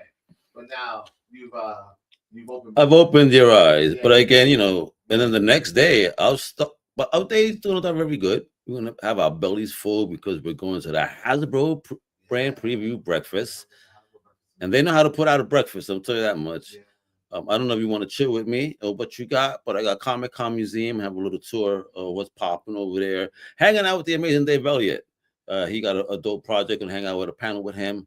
And then after that, you know, hang out, see what's going on. And then we have the amazing and very comedic Bobby Lee. Yeah. And what time? You know what time that is? What time is it? So Bobby Lee, we're doing that at 6:30, Okay. you know, at the telly. And then right after that, I mean, there's an opportunity for the Toxic Avenger, but again, also throughout the day, from what I understand. And that's the fandom party, baby. So we're gonna be kicking butt. One of the things that I got out, so I got the Superman activation where they matched up with Old Spice. They're doing something where they're gonna like do like this the Superman immersive experience. I seen that. Yeah, I saw that. They're gonna be giving out some Old Spice so I can smell nice. Okay. You know what I mean? I'm always good for the Get that swag. Yeah, it's gonna be fun. Also, yeah, I was talking about the Toxic Avenger. Shout out to Mayhem Madness because he was the one that kind of locked this in for me. Shout out to Mayhem, man. I ran into him in the wild this week, so yeah, shout out to Nick. So we are going to go to the actual premiere that they're premiering the Toxic Avenger. Oh, nice. Comic-Con. Of course, the movie for some reason going to be playing all day. I'm gonna see that movie early in the day. Yeah. I'm not waiting Too much to do to the premiere. Yeah. To see that. I need to see that before everyone else early in the morning. I'm gonna go to that, and then I'll probably poke in, check in, and go to the premiere later on that night. But I'm not missing Bobby Lee with Al, so I'll be doing that as well. But there's also the panel too. So we have the Toxic Avenger panel, and then they also have the premiere, which is at 7, but the panel's at like 5:30. So there's plenty of time to do that. The next day after that, what do we got? Phineas and Ferb panel. Phineas and Ferb is coming back. A lot of people don't know about that, but they've been talking about this for like a year. Because we saw that. Was that New York Con, Al? I think it was New York Comic Con. Con. Yeah, New York Con promoting this, and there was no release date. We didn't know what. This was around the time that they first announced Bluey. Okay. And Bluey had been out for like 1 season or something like that before it like blew up. It's huge. Yeah, it's but huge. We saw the creators and the voices of the people that year. Mm-hmm. That might have been 2 years ago. So we'll be going to that. Also, we got the Paramount Lounge. Love going to the Paramount Lounge. That's dope, yeah. So they take over this whole building with all their properties. They got a set for every single show. Watch out for that Dexter set. Oh, they always have a Dexter set. They always have a Dexter set. Last year they had a Dexter set. There's definitely gonna be a Dexter set, and it's always one of the best ones there. So I can't wait to see that. What else did they? They had If. If was big at that time. So they had like an If photo booth where you would take a picture in this thing, and when you print out the picture, you're next to one of the Ifs. It was cool. It's cool. So I'm curious to see what they got this year. What's Paramount right now? Because I'm kind of. I mean, Paramount always pushing Star Trek. And there was actually. And they got a new season. You know what was there last year? Tulsa King was there. Okay. Ghost was there. Dexter I said was there. Ninja Turtles was there. They had like a whole pizza parlor set up. It was kind of cool. I'm trying to think right now. Paramount, they could put some pretty good stuff in there. They might do. I know they had a big hit with Landman this year, right? Wasn't Mobland one too? Mobland, Landman, yeah, they have some stuff. Yeah, they got some good stuff. They might even do Yellow Jackets this year too. Because also Peacemaker Peace Fest. Peacemaker Peace Fest. I'm interested. Yeah, Warner Brothers is doing it's like a immersive activation with related to Peacemaker and the new season that's coming up. There's also a VIP party for that we didn't get an invite to. I'm kind of upset about that. Damn, bro. There's so many parties though, but you know why? Because John didn't see us. That's what happened. Yeah, we didn't. Yeah, so there's going to be a VIP party for that. Who knows? Maybe we'll get lucky and get into that, but I don't know. I just got the link for Blurred and Bougie. Okay, but yeah, it's a party. Najia sent that to me. We got a link. We got a lock. Yeah, I think we gotta lock that in because I love my Blurred ladies. That's for sure. Yeah, that's Friday night, by the way. Then I got the Alien Earth activation. Shout out to Ashley and Company. She wants me to go check that out for her. Yeah, I'm looking forward to that. Yeah, that's gonna be cool. They're gonna do a whole immersive thing for that too. And then I also have this one I'm excited about. I will be interviewing the entire cast of Lilo and Stitch, the movie, the live action. That's a hit right including there. the voice of Stitch.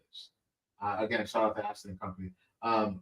We're gonna be in there. We're gonna be sitting down with them. I haven't figured out if we're gonna do roundtable, if we're gonna do press line, but we're gonna have some time and we're gonna sit and we're gonna talk with them. Hopefully, I should bring that bucket and have them like sign it, little quick signature. We'll have a good time though. It's gonna be fun. I'm super excited. There's gonna be a lot of things going down, guys and girls. No Marvel this year. No, they choosing to skip it. But I mean, it's gonna be a big weekend for them. That's all right. You know what I mean? They're gonna have Fantastic Four rolling out. The fandom is gonna be in the air. We're gonna be excited. What is the thing you're most excited about at San Diego Comic-Con this year? Well, it's the experience. I haven't been since 2019. Yeah. So, hanging out with my peeps, first of all, CXCC and Spildenberry taking over SDCC. That's what we're going to do. Rock out. I mean, just to have fun and connect. I'm going to meet a couple of Crusaders out there that I've never met in person. Speak to some new faces. Excited to talk to Bobby. That'll be my first time speaking to him. So again, popping my cherry on new things. That's what I'm in for. And of course, I need to get me my dreadnoughts. So if anybody wants to be online for me, I'll pay you. Yo, we're also having dinner with James, right? Oh yes, man. We're gonna shout out with the host of the Who Would Win podcast, a wonderful program for the comic nerds out there with Maple Leaf Battles. And let me tell you, he got a dope show. We're gonna be talking about that, and we may be able to interview him too while we're at dinner to talk about this new show he got coming out. I love talking with him. Listen, it's always a great time at these conventions, man. San Diego Comic, we gotta get you out there, man. We don't want you. I know you came to New York with us, but this is different, man. It's different levels. It's like reuniting with the nerd family. Like we're gonna see Big Obo Media, my man this year, Big Daddy Nash. Yeah, BDN in the building, baby. Well, we're gonna see that hashtag show. We're gonna see everybody that we normally like, just kind of rub elbows with when we're in the game. So it's gonna be fun, man. I can't wait. Sunshine and just a good time. So I think the one thing that I'm most excited about, I'm not gonna lie, is Toxic Avenger. Yeah, I finally let the people see it, right? I have been waiting for this reboot remake for 3 years. It came out. The Fantastic Fest. I'm nervous. Is it the reception? No, listen, I have a weird phobia of watching people suffer. Mm-hmm. And the first Toxic Avenger traumatized me. Yeah, I've heard you tell that. Like as a kid, I watched that movie and the violent transformation sent me. It sent me. But yeah, it was one of those things that I couldn't stop watching. Like the first time I watched it, I never went back to that movie for like 10 years. Like I refused to watch it again, ever again. And then I watched some of it, and then I didn't watch it again until I was like a straight up adult. Yeah, I was like in my 30s. Grown man, still like, scared. Yeah. So when I heard that they did this remake, I was like, yeah. And then I was like, but wait, he has to transform. Shit. I was like, all right, I'm gonna take some deep breaths. Yeah. And I know there's people out there that have seen it, but no one's talking about it. I don't know what to expect. I don't know how bad is it. Can someone please, on a scale from like 1 to 11, tell me how the transformation scene is? Because I don't know if I.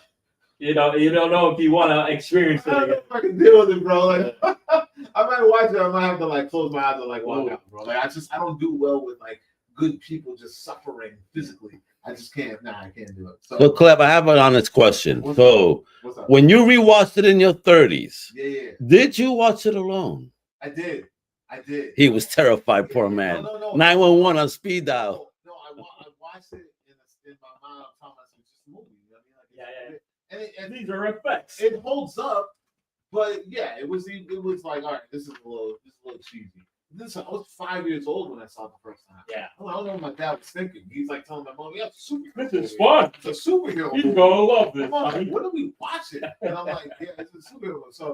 So yeah, I was like traumatized me. Yeah. Like as a kid. Like got you. Yeah. So and that name.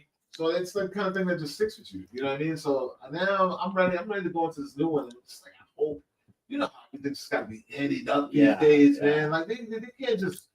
Everybody got to like elevate. So I'm just like, man, how much of this am I gonna be? From the trailers, you're in for a gory show, man. No, but see, the violence is fine. Him beating up that It's guy, that transformation. It's like the little dude. He stumbles upon some stuff he's not supposed to see. What did they do to him to change him into that? That's where I'm at with it. Listen, call me soft. Nah. It's okay. So I'm, we'll see what happens. We'll see what happens. I'm going in. I'm a big boy pants. So he's wearing the brown pants that day, just in case.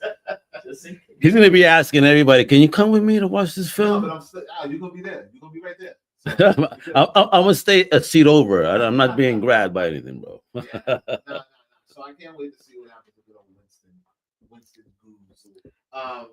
Yeah. So that's what I'm excited about, and then of course the Lilo and Stitch thing. I think it's gonna be fun. But other than that, the parties, the mingling, the networking, that stuff is always fun. And then the content, like Al and I are gonna be filming so much stuff around there, and it should be a good time. So we're gonna be sharing that with all of you guys. So yeah, San Diego Comic Con, ladies and gentlemen. Look forward. We're leaving on Wednesday. We land, and we're gonna be there all week to the weekend. We come back Sunday, and then hopefully we have some fun things to share with you all.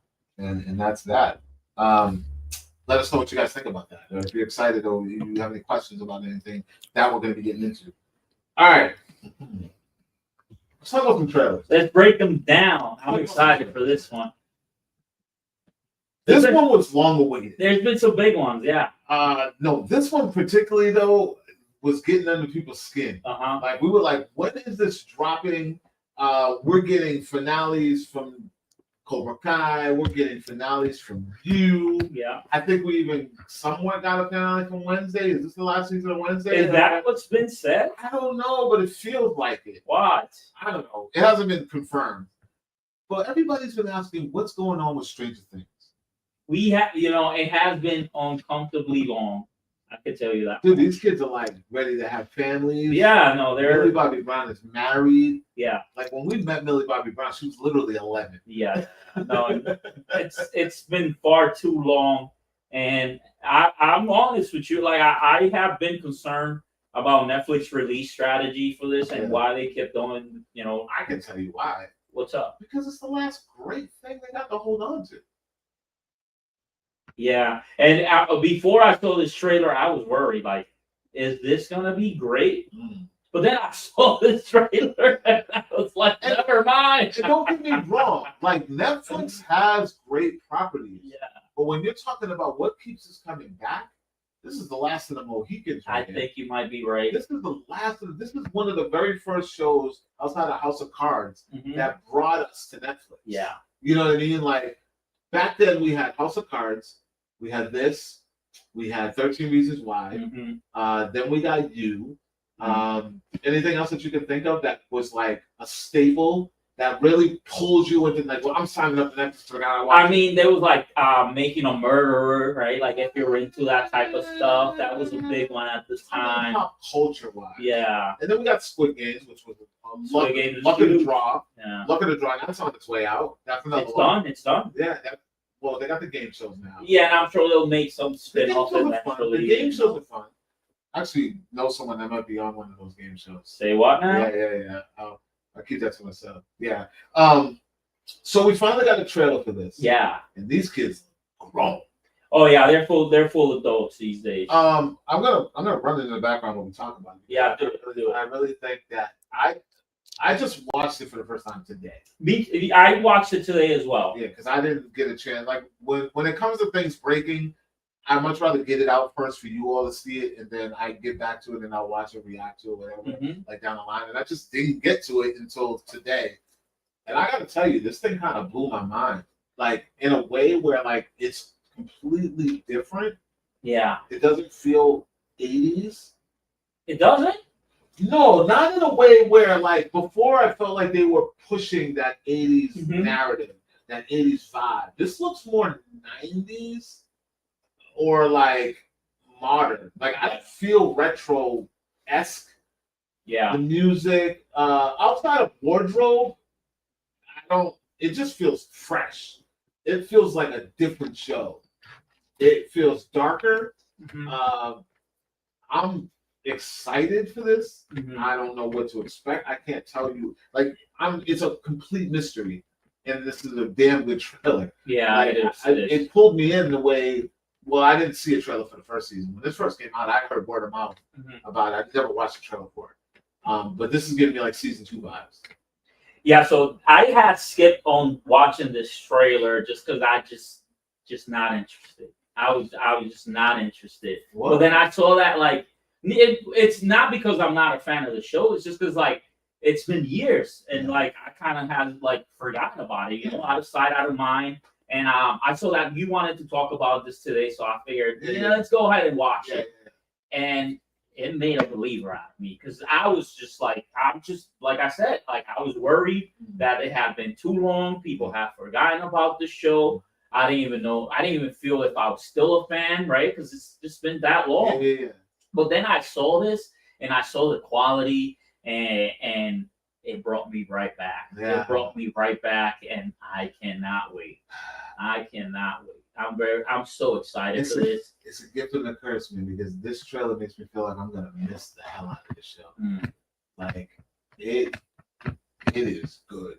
Yeah, no, this is great, and we are getting 8 episodes, and the way they're releasing them, it's a little unconventional. So we are getting the premiere 4 episodes on Thanksgiving this year, right? We're talking about November 26th, 2025. Which is a perfect release. Yeah, everyone's home. We're gonna be home. Yeah. We're gonna be full Around with the family. And it's right on the cusp of spooky season. Yeah. Because right after the turkey, it's spooky season. And you get 4 episodes. So you get to watch them during that Black Friday weekend. We'll be talking about it here on that Black Friday weekend. Maybe we'll do a binge. And to bring it back to our original, We haven't done a binge. So you guys that don't know, one of the very first projects that Critics did together is the second season that we. It was second season. Yeah, so this show is part of our fabric, Yeah. The Critics fabric. So. He was the first interview. Yeah, Gaten. Gaten was our very first interview. So we're very excited to see, what the future holds for these young actors. Man, now you didn't pull at the heartstrings. I didn't really actually think about how important Stranger Things is to critics. It really is. It really is. Wow. Yeah, so Gaten Matarazzo was our very first interview that we ever had at a convention. That was actually where we met you, Al. Okay, there we go. Remember the Stranger Things kid was right around the corner from your booth. Yeah, no, everybody was around from my booth. William Sapka. Yeah. Colbert. That was another one that was so yeah, man. We're about as old as Stranger Things. Yeah, just about. So yeah, we're getting the 4 episodes on Thanksgiving. Then they're gonna follow up with 3 more on Christmas Day. We're talking about the 25th of December. You think there'll be Christmas related episodes? You think that's on purpose? Maybe one of them, at least. Maybe all of them.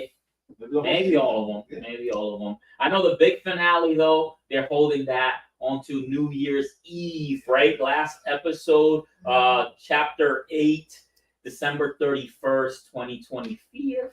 That's gonna be emotional, man. Yeah, I mean it's a send off. These kids, we watch them grow. Yeah. We watch them grow, and this story, to this day, I'm interested. I thought I was over it. But then I saw this trailer, and I saw, everybody, and I saw Vecna, and I was right back in We're it. gonna And just do a rewatch. the deep demo Gorgons, I'm into it, man. I'm into it. The music, right? The synth, it got me, bro. Chills, legit chills. We might have to do a whole rewatch. I might have to. Do a rewatch and bring it all the way back. I think this show deserves it. It's always been well produced. It's always been well directed. The kids are great. I never had really any complaints. I don't even think it was a weak season, to be honest. People tried. Season 2 was the one that people. Was it 2? I thought it was 3. Season 2 when they introduced the other superpower. Oh yeah. I did listen. Was it 7? 7 in them? Yeah. Yeah, 7. I didn't mind that. Maybe they'll bring it full circle. Yeah. Maybe. I mean, I'll see why not. They introduced one, right? Yeah, Vecna is one. Yeah, So yeah. Because I always thought that it was going to be like a moment where she needs help, and they come in and because there was more than 2, there was more than 1. You know what I mean? There's a bunch of them. Yeah, I guess it's just hard because like the cast is such a big ensemble already. I mean, listen, we got the Avengers. I'm just saying, but like it's like when you already have 10 characters that you need to like do right by. Yeah. It's hard to introduce another 5. Yeah. Okay. Especially in the last season, Yeah. right? Yeah. Maybe just 1 because that's her sister. Yeah. You know. I'm super excited for this. Al, are you a Stranger Things fan at all, or are you checking for this last season? No, not my thing. Never was. My daughter is a big fanatic of the thing. Yeah. Me, I thought the show was for me, it's more about the nostalgia behind the things that they show, and that's why people kind of really connect with it. Oh, I remember that type thing. Other than that, for me, it's not anything crazy. I'm not a fan. Wow, straight up. I respect it. I will be waiting for this. Big time. Maybe binging until it premieres, and then we do something special for when it does premiere. Yeah, I'm super excited for this. Girls, let us know how you felt when you saw that trailer. Finally saw that trailer for Stranger Things season 5. Did you feel like everybody was looking the part? Are they too old for you? Are you over the show? I'm not quite done. Miggs is not quite done. No, so I thought I was until they brought me back in. Yeah, no, that trailer is fire, dude. It's dark and ominous. It's long. Yeah, they showed a lot. Yeah, they showed a lot. Yeah. Some emotional moments, man. Yeah. R.I.P. Eddie Munson. Yeah, that was very. They had the.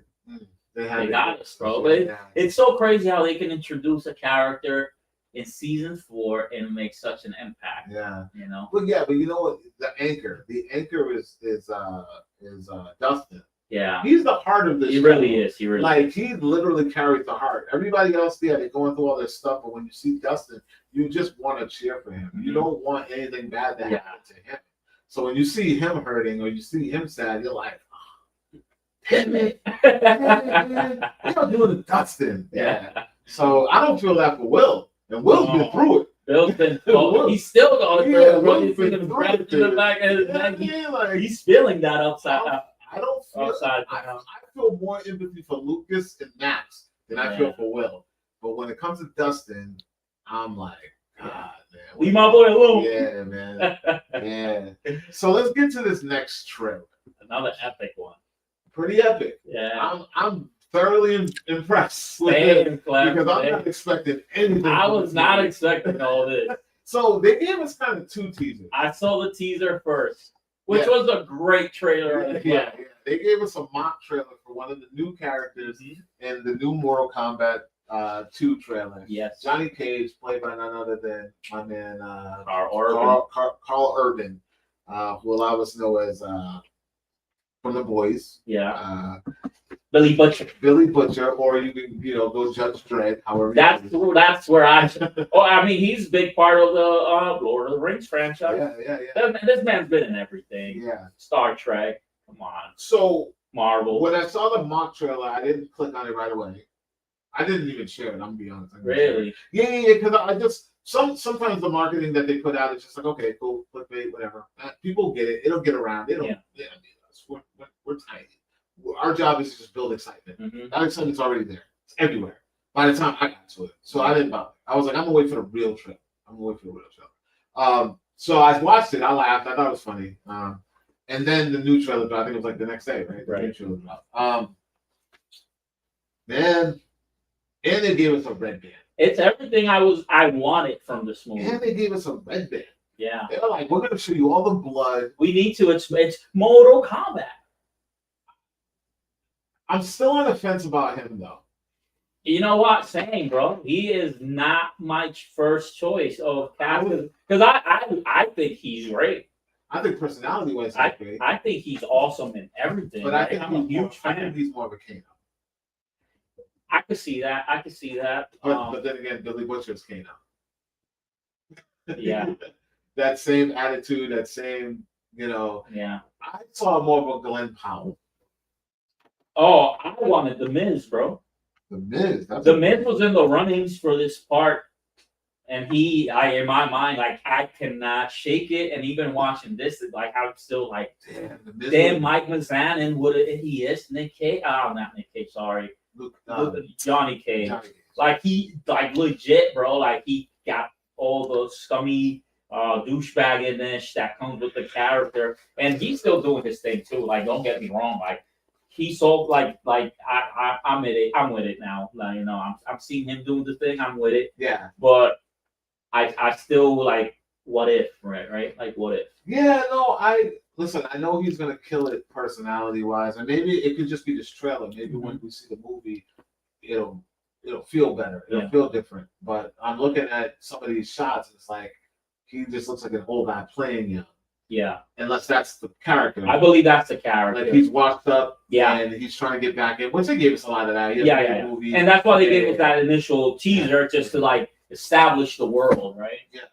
I'm still excited for it. I'm not overly excited for it. I'm still a little more excited for Street Fighter, and I haven't seen the like of it. I'm just a little more excited for that. But I mean, yeah, I'm up front and center for this. The visuals on this, like if you grew up in the 90s and you remember Mortal Kombat 2, which shout out to them because they straight up they're using the straight up logo for it, right? Like they just, they polished it a little bit, but it's the straight up same logo, so like it hits you in the feels. And like you said, the settings, the sets, the costumes, the characters. This is me. This is me all day. I'm very excited to watch this. The first movie was solid. Yeah. Listen, I don't understand the hate. I actually liked the first one. I thought the first one was pretty dope. I don't understand the hate for it. Al, did you see this trailer? What did you think of it? I don't know how you feel. See, now this I'm a fan of. Martial arts, video game, violence. I love the first one. I thought it was great. The cartoon franchise is fire. And I'm excited. And I see our boy over here, Butcher, doing my man over here. Like, yeah, I'm for it. It looks fun. This is to me is movies. This is fun, dumbed down, violent action with great actors. You can really see there's going to be some wonderful humor there. So it's going to have it all. Let's go. I'm here for it too, ladies and gentlemen. I was thoroughly shocked. I was afraid it was going to look cheesy. It actually looks better than the first trailer, the first movie, in the first Mortal Kombat. Well, the first movie, it felt like they purposely try to stay away from some of the more fantastical stuff in Mortal Kombat. And this one, they're going balls out, bro. They bring in the big Jax with the big metal arms again, Raiden. Yeah, and again, Luke Cage. I like his. I'm not Luke Cage. Sorry, again. Johnny Cage at his most Johnny Cage-ish. Yeah, man, I'm good with this. I can't wait to see what they do with Sub-Zero because nothing's topping that scene in the first one. Right. Where he freezes the dude's blood and stabs him with it. Oh, we got a fatality right in the trailer. Dude. Like, let's do it, bro. We got Smoke. Smoke is in this movie. Yeah, no, the character posters that came out for this, I wish we shared those. Dude, it was like 20 people. I gotta look into those. Yeah, it's posted. If you guys want to see the character posters, it's on our Instagram and it's also on our Facebook. Just go scroll down, find it, and literally there's like 20 characters in this movie. Yeah. So the whole roster is there. Everyone is there. A lot of people gonna die in this one. I can tell you that much. I think Cole might bite it right away. No one likes him. No one likes him. Yeah. I think Cole might. Just out the door. I think Cage will be the star. I think they're gonna get rid of Cole. Well, this trailer is so much geared towards his character that like it seems like he's the face, right?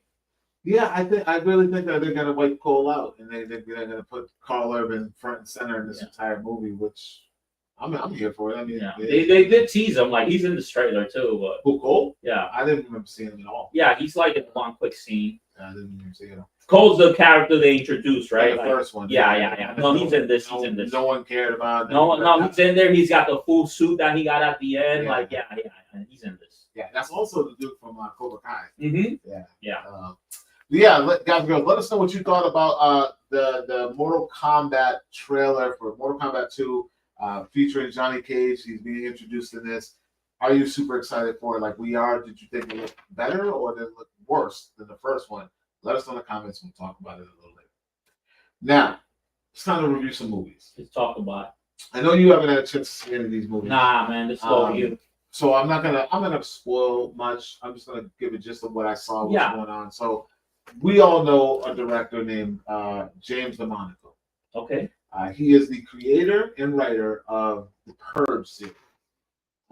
So I was very excited. I got to interview him too, by the way, and we're going to be releasing that real soon this week. So just look out for that. I'll make sure you guys see that when we drop it. He's got a new movie coming out with Pete Davidson. Okay. A horror movie at that, a thriller. Yeah. I mean, it's not Pete's first, right? No, I enjoy Bodies. Yeah. A Ah. lot of people didn't like that movie though. I enjoyed it. This It was is dumb. This movie is titled The Home. Oh yeah. Now you're gonna see two different contrasts here.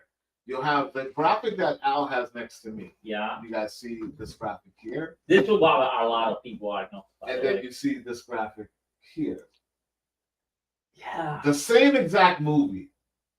One of them is more or less the real contrast of this movie. Yeah, the tone difference it's crazy, and I don't know what to expect. All right, so we're going to talk about The Home, but before I talk about The Home, I'll give you just what The Home is. The Home is a thriller, horror-esque movie starring Pete Davidson, directed and written by James DeMonaco, who is the creator and writer of the Purge series. Now, this film follows Pete Davidson's character, who he's primarily a problem in his home life. He's like he's sort of a deadbeat. He doesn't really have anything going on. Mm-hmm. His dad gets him hooked up with a job. He's a foster kid, but he's like outgrown the foster place, and his dad gets him a job at this old folks home.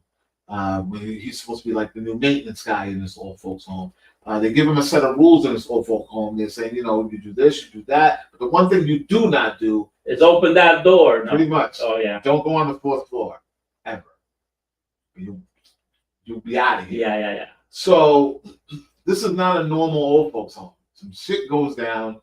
There's a lot of creepy things going on in this old folks home. You don't know what to believe or who to trust. Okay. But there's some very trustworthy faces in there. The cast in this thing is pretty stacked. Let me run down some names in this thing so you guys can see Let's hear it. what kind of caliber of actors. We got John Glover in this. Oh. Yeah. Oh yeah. A lot of people know John Glover. He was in Gremlins too. He was in that. We also got Bruce Altman. A lot of people probably remember him. He was the dad, not the dad, like the stepdad boyfriend of the son in Rookie of the Year. I don't know if you remember that. No, Yeah. I have to make a lot of connections. If you see the face, you know what I'm talking about. I know. I'm trying to see if there's anything more recent he's been in. He was in Regarding Henry, and he was in Matchstick Man. But I remember him from that old ass movie because I just remember old shit. But they're in this movie, and you don't know who to trust. You don't know what's going on. You just know some weird shit going on the 4th floor. Mm-hmm. Kind of like old people that are kind of like zombie-esque. It's weird. It's very weird. But anyways, he goes up there, and at the same time, he's learning the truth and peeling back the onion about this place. He makes a friend with an older resident in the place, and things get really weird. They get creepy and they get really weird, and that's when things turn into what you see in that other graphic that Al had up there. Yeah. That scary one, yeah. A lot of people don't like eye stuff. I'm gonna tell you, if you got a problem with eye stuff, yeah, you might want to skip the 3rd act. Let me hear it out. Yeah. So I do not like eye stuff. That poster already irked the hell out of me. I probably will not see that. Thank you for the warning, clap. Because listen, I don't know what it is, but when it comes to eye stuff, that is the one thing in all of horror that will horrify me. So that's your Toxic Avenger. Yeah. Yeah, eye stuff. Now, what if there's eye stuff in Toxic Avenger? Then we're both screwed. Let's get out of here. All right. So, what did I think about The Home? It's a very dry movie. Okay. Very slow, not horrible, a little awkward feeling. Pete Davidson in this role, but he's good. Okay. He's great at not being happy. You know, I feel like a lot of it is him putting himself into that character. I talked with the director about, you know, what it was about casting him, and they have a relationship. I guess they go back many, many years, like before anybody was a celebrity of any sort of that type. Yeah. So it was kind of like a thing that just kind of couple boys working together had to happen. on a project. It just made sense. He knew about the script and he wanted it. I feel like he's playing. You know, he's just having a good time, doing something different, something outside of comedy. It's dark. Is it movie of the year? No, it's not. It's not better than the Purge series at all, by any means necessary. Yeah. It's not. But if you like that creepy stuff and you like a good mystery and you want to just kind of hang on to something that's a little weird, Yeah. this will probably, you know, be right up your alley. I'll watch this. Yeah. I'll watch Yeah. It's definitely like a Shudder movie. Mm-hmm. There's something, you know, 9 times out of 10 you plus play on a Shudder movie, it's a hit or miss. Right. This will probably be a hit because it's on. You'll be like, oh, cool. It's amongst stuff. Yeah. This is way better than a lot of other stuff that's on here. I get that vibe from this. It kind of felt like a passion piece more so than, oh, I'm looking to make a blockbuster. I'm just, you know, it is what it is. Watch the trailer. The trailer is what it is. You're not getting any surprises. Whatever tone you see in that trailer, that's what you're getting when you watch this movie. So yeah. I recommend that for the spooky season at least. As soon as it starts getting that, add this to your list. Add this to your list. And thank you for that, because that will be our recommendation. I will take in consideration. I'll watch it spooky season at home. Yeah, I'll give this a chance. I give many bad looking horror movies a chance. We all do. This is cool. Yeah, we all. This is what I think. But this is one of those ones where you're like, I'm trying to find something that's gonna make me get a little, ooh, you know what I mean? Not something that's like, all right, give me an example. Like we talked about the other horror movie that I saw. I won't name the name because I don't want to like throw them in the bus. But remember the other horror movie I was telling you about that I saw? Sure. Yeah. That's the one you bring with your friends and bullshit and have fun, kick back and drink something. Whatever. That's the one. That's that. This is like, oh, I turn the lights low. You know. Okay. Let's see what this thing is gonna give me. You know, this creepy ass old person's home. Yeah. So on that one, this is definitely a 6, 7 on the creep scale. A little weak on the narrative, but it is what it is. You know what I mean? And that's as honest as I can give you on this. So, ladies and gentlemen, check out The Home. I believe it's hitting theaters the 25th. Limited release. That means it's gonna be in your home very quickly. Oh yeah. Which I'm cool with. Yeah, I believe. Let me double check on that release date for you guys, because I know I have it, and I don't want to make sure that I give you guys the real. Yeah, now like at the speed that these movies make it to the home these days, sometimes it's hard to justify the trip to the theater. I know there's no experience that can match it, Clef. And I know you're a big July 25. There you go. Thank you, Almega. That's this weekend. Fantastic cool weekend. Oh, man, people are bold. People are bold, man. That's when you know they just have faith in movie going. When you're like, you know, we're just gonna talk about movie. Who cares? Yeah. They have faith that there are people, their audience is out there, which is true. Your audience is always out there. It doesn't matter what's wrong. Yeah. People are gonna come out. So let's get to this next one, right? We got one more movie that we're gonna talk about. I saw this movie. You did not see this movie. I will not spoil the ending of the At least not like the twist, Clap. Don't twist, because there's always a twist. There's always a big reveal. Yeah. Don't I already have an idea who comes back, right? Really? Well, I mean, I imagine, at least one of the OG cast members who make their way back. So, I already have my full review out there, you guys. So if you want, just go to wearecritics.com or just go to one of our social media pages and you will see my actual full review. Non-spoiler, I'm not spoiling anything. And you'll get my full reaction. I have a graphic with my full reaction of what I thought about this film. I'll read. You know what? Let me read my full reaction, but spoiler free. Okay. And then we can get into that. The movie we're talking about, ladies and gentlemen, of course, is I Know What You Did Last Summer, 2025. The new reboot, requel, whatever they want to call it. It's not a reboot. It's a continuation. Yeah, it's a continuation. It is. Yeah, they're doing what Final Destination Bloodlines is. And Scream. Yeah, they just keep moving forward with the franchise, not tossing out what happened before. I love reading my reactions. I love writing the reactions versus me writing full reviews. Yeah. Because one, I feel like I'm restricted don't spoil it, but I give you a better understanding of what to expect quick. So I always appreciate, like, I'm excited to go see Fantastic Four and put out a quick reaction real quick. Like, that's my favorite thing. And sometimes the studios hit me up and want to quote me. Sony hit me up for this. I know that you've been quoted multiple times. Yeah, a couple of times from Sony too. Yeah. One was Sony, and the other one I don't remember what it was, but Sony actually hit me up for this one as well. Yeah. I haven't seen it out there, so if you guys see Club Napier pop up in one of your commercials, let me know, because I posted the inbox. They asked me and they told me what quotes they wanted, but I haven't seen it out there. They do that a lot. Sometimes they don't ever use it at all. Sometimes they do, but they don't tell you when they use it. Yeah. So I said, I know what you did last summer. Never let you forget. Violently paving its own way while brutally weaving in its past. I know what you did. There's a lot of the same old game that keeps you suspensefully guessing, gripping with tension, surprisingly through a fresh, likable cast. Wait. Oh yeah, I'm running on my sentence. Wow, this is great, bro. I like this. I like the description. I know what you did.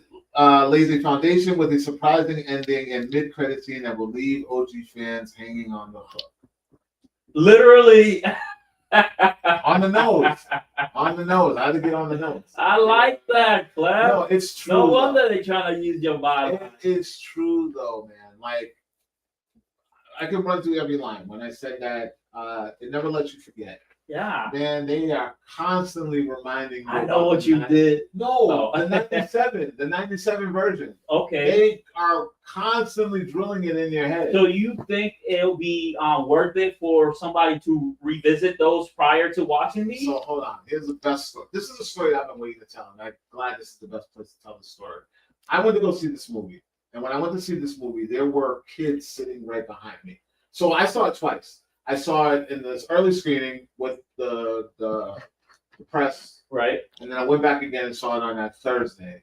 And there were these kids sitting behind me, and they were so annoying.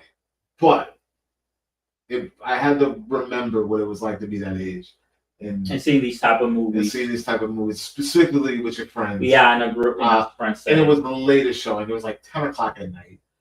So it kind of brought me back, and I was like, like, I can't be the boomer. They could be anywhere in the world right now, and they're in this movie theater being stupid. Yeah. And that kind of put a smile on my face. One of the kids accidentally kicked my chair, and he apologized. He was like, "My bad, I'm sorry." I was like, "That's cool." Yeah. So they're watching this movie, they're reacting, they're into it. When the dry moments happen, of course, they get pulled out, but then they come right back when the stuff is happening. So they're picking up the beats. I'm watching this movie through their eyes. I'm going on the second time because I watch movies through the eyes of the audience on purpose. Mm-hmm. I love that experience. I don't go watch a movie twice because I really want to see the movie, unless it's like a more. You just want to see how people's react. Yeah. So they're reacting to it, and then it's over with, and the kids are getting up, and I say, "Hey!" I said, "There's another scene," and they're like, "There is?" And the other kid's like, "No, it's not." I was like, "I promise you, there's another scene." So they watch the scene, and they're like, "Who the hell is that?" So I had to tell them what they were. And then they're like, "Wait, from what?" And I'm like, they don't know it's a continuation. They had no idea that this was a continuation. And when that movie was over, they were like, "Dude, that movie was dope." They loved it. And had Gen Z? They had no emotional connection with any of the characters. They didn't even know that they were watching a continuation, even when they kept talking about 97 and what happened then and what happened. No recollection. So you're saying this movie worked for Gen Z? Worked for Gen Z, and they had no idea that there were other movies. Wow. And when I told them, they were like, "Well, what's the name of it?" I said, "I know you." I know it's a bit last. They were like, "No way!" Clef putting up. Dude. Clef schooling them. Yeah, listen, it was the absolute best feeling, dude. Just to be able to share that experience with someone. That's why I went to the movie theater. And like I said, these kids could have been anywhere in the world at that time of night doing anything, but they were all together at a movie. And it was like, you can't be mad at how they're behaving, because at least they're containing themselves and controlling their hormones and being inside. That's perfect. It's perfect. It's fine. Yeah, so shout out to them. I don't know any of them. I didn't get into their names, but they probably won't even come across this. But Yeah, it was at in Providence Place, Showcase Cinemas, and they were there. It was like 10 something that night. Okay, that's where I saw Superman. But actually, yeah, that's why I saw Superman. Yeah. So the moral of the story is this movie resonates with many generations. Even people like me who I'm connected to these characters. I know the lore. I know the storyline. I was there. I had a really good time. The new generation of kids never heard of this thing. Yeah, They found their way to the theater somehow, some way, and watched this movie and walked out of it like, "Yo, that movie was solid." And then when they found out they had an epiphany that there were other movies, they were excited about that and wanted to go check them out. that's so interesting, and I'm so happy to hear that. I had a similar kind of situation when I watched Final Destination Bloodlines. I saw it with my nephew. Okay. And like he's just watching it. He don't know it's stuff from the '90s, stuff from the early 2000s. Yeah. So yeah, he really enjoyed it. So see, that's crazy. And that was one I didn't enjoy. Being so connected to it. Maybe that was what they were trying to do. They were trying to reach that new generation. I just feel like they did a better job at looping us in. Wow. While still giving it something fresh, because these kids, they're not annoying. They're not like Gen Z. Yeah. I don't feel that. I feel like these kids could have been kids maybe early 2000s, not so much 97, but not far from that. It didn't feel like today's kids. It works. It just works. It's not the best thing, but it's a good thing. And the way that they loop in the past, and they never forget. They never let you forget. Trust me. It just works really well, man. Yeah. And then I think one of the one things I said was a lot of the same old game that keeps you suspensefully guessing and gripping with tension. It's violent, man. Like, they don't hold back. I got it wrong twice. I'm trying to guess. A lot of people are telling me that they guessed, right. I'm like, I mean, when you walk into something expecting a twist, of course you're gonna kind of. Yeah. I guess I just kind of suspend that part of my brain, and I'm like, he's enjoying the ride. I'm enjoying the ride. Like, I thoroughly was like, I think it's this person, I think it's that person, and I was wrong twice. So I still thought it was suspenseful enough. I don't think it's predictable. I know them kids that didn't see this didn't know who it was because they ain't never seen it before. Yeah. So they didn't know who was who, what was what. They just went in watching the movie. So yeah, just man, I thought it was a really solid movie. I think it's not the best remake reboot. I think it's better than the last Scream. Okay. Scream 5 was good. I thought Scream 5 was good. But I think this one was better than the last Scream. So yeah. Man, I love me a good slasher. Yeah, so, you can't go wrong with this is something that's definitely on my list. And I never was a fan of. I know you did last. No, because we discussed earlier, we're Scream boys. That's what it is. Yeah. That's what it is. We're Scream boys. Yeah. And this came out. At the time that this came out, it looked like, and again, we discussed this earlier. It's just like the studios were just trying to, that worked. Let's do it again. Yeah. We're gonna make the posters the same. We're gonna line them up in that triangle formation. Every poster looked exactly the same, dude. It's so crazy.